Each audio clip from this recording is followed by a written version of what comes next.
اعوذ باللہ من الشیطان الرجیم بسم اللہ الرحمن الرحیم۔ سیکنڈ ایئر کلاس، السلام علیکم۔ جی بیٹے، ہمارے آج کے خط کا جو موضوع ہے وہ کسی تفریحی مقام کی سیر کا حال بیان کرنا ہے۔ کرنا کس سے ہے؟ اپنے دوست سے، ٹھیک ہے۔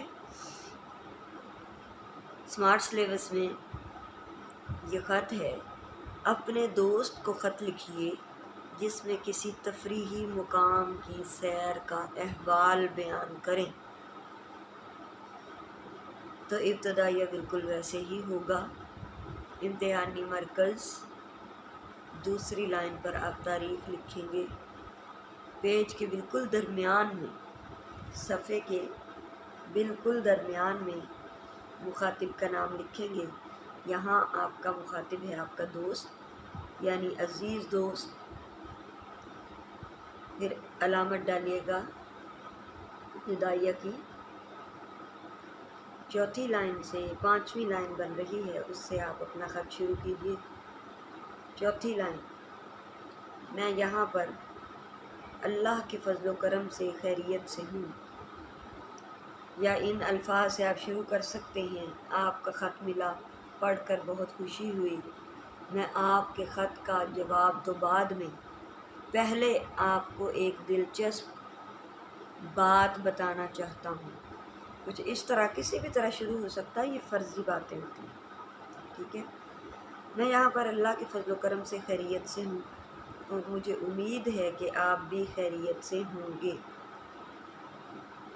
پچھلے اتوار ہمارے کالج کے طلباء ایک روز تفریحی دورے کا مشورہ کیا، پھر اس کا پروگرام بنا لیا اور ایک روزہ تفریحی دورہ پر لاہور گئے تھے، ٹھیک ہے۔ اس طرح آپ نے بتا بھی دیا کہ پروگرام کیسے بنا، اچانک بنا، کیوں بنا، ٹھیک ہے۔ میں اس خط میں آپ کی خدمت میں اس تفریحی سیر کا احوال بیان کر رہا ہوں۔ ہمارے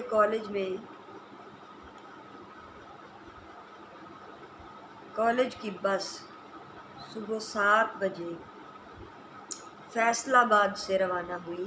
یہ فرضی نام ہے شہر کا، آپ اکاڑا سے آ سکتے ہیں، آپ ساہیوال سے آ سکتے ہیں، جس مرضی شہر کا نام، لیکن قریب ترین رہیے گا، کیونکہ 1 ڈے ٹرپ، ایک روزہ دورہ جو ہوتا ہے وہ کہیں بہت دور نہیں ہوا کرتا، کیونکہ سفر کے لیے وقت درکار ہے، ٹھیک ہے۔ آنا ہے، جانا ہے، پھر وہاں تفریح بھی کرنی ہے، رکنا ہے، کچھ تحقیق کرنی ہے، کچھ سرچ کرنی ہے، تو اس طرح قریب ترین رہیے گا۔ ہم سب لاہور کی تفریحی سیر کے لیے بے حد پرجوش تھے۔ سب طلباء نے سارے راستے کافی ہلا گلا کیا اور ہماری کالج بس ٹھیک 9 بجے لاہور کے مشہور و معروف صوفی بزرگ حضرت عثمان علی حجویری المعروف داتا گنج بخش کے رحمت اللہ علیہ کے مزار پر پہنچی۔ ہم سب نے وہاں فاتحہ خوانی کی اور وہاں سے بادشاہی مسجد کی سیر کے لیے روانہ ہو گئے۔ صرف 15 منٹ میں ہم بادشاہی مسجد میں پہنچ گئے۔ مسجد کے صدر دروازے کے بائیں طرف شاعر مشرق علامہ محمد اقبال رحمۃ اللہ علیہ کے مزار پر حاضر ہوئے اور فاتحہ خوانی کی۔ اس کے بعد ہم عالیشان اور پرشکوہ بادشاہی مسجد میں داخل ہوئے۔ یہ مسجد سرخ سنگ مرمر سے تعمیر کی گئی ہے۔ اس مسجد کو مغلیہ دور کے معروف بادشاہ اورنگزیب عالمگیر نے تعمیر کروایا تھا،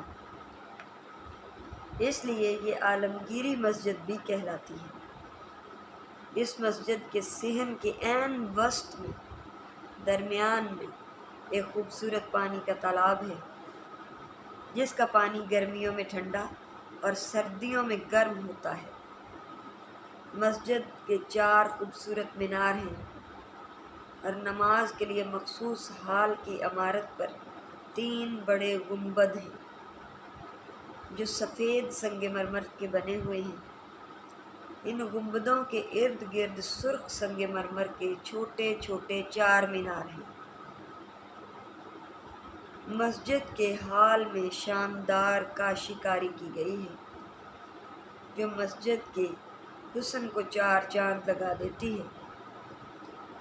بادشاہی مسجد میں بیک وقت 1 لاکھ سے زائد نمازی نماز ادا کر سکتے ہیں۔ یہ وہ پوائنٹ ہے بیٹا جو آپ نے یاد کرنے ہیں۔ آپ کو پتہ ہونا چاہیے کہ کسی بھی چیز کا جب ہم احوال بیان کرتے ہیں تو تفصیلی احوال بیان کرتے ہیں، اس کی جزیات کو نظر انداز نہیں کرتے۔ کیا، کتنا، کس کلر کا، یہ ہر چیز آپ نے تیار کرنی ہے۔ بادشاہی مسجد کے ایک حصے میں نبی کریم صلی اللہ علیہ وآلہ وسلم کی زندگی سے متعلقہ نوادرات رکھے ہوئے ہیں جن کو ہم نے بڑی گہری دلچسپی سے دیکھا۔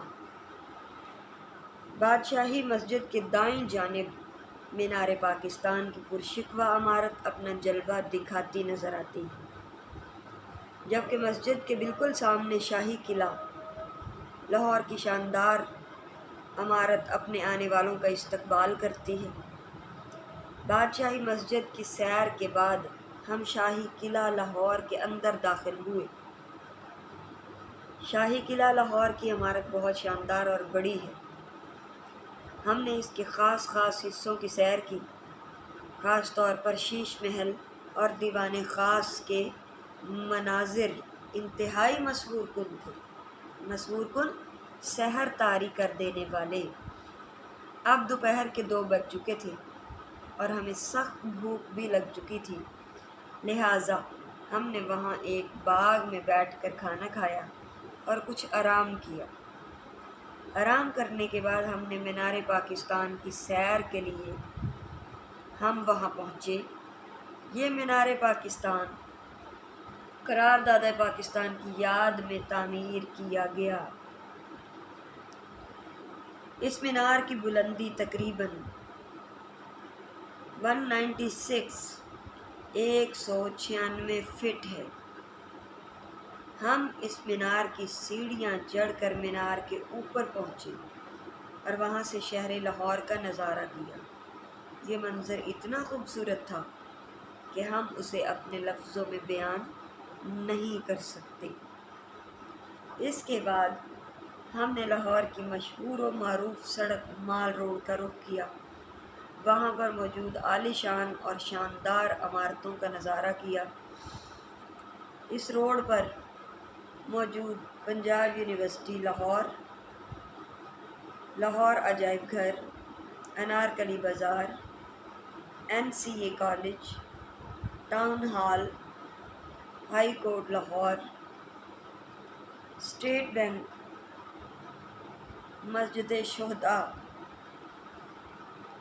اسمبلی ہال، چڑیا گھر، governor house, Alhamra arts council, باپٹا house, PIA head office, Avari hotel, pearl continental hotel اور ایوان اقبال ہیں۔ یہ سب عمارتیں قابل دید ہیں، یعنی دیکھنے کے قابل ہیں۔ حقیقت یہ ہے کہ لاہور کی بہت سی ایسی عمارات اور تاریخی مقامات ہیں جو قابل دید ہیں، ہم وقت کی کمی کی وجہ سے نہ دیکھ سکے اور شام 5 بجے واپس فیصل آباد کے لیے روانہ ہو گئے۔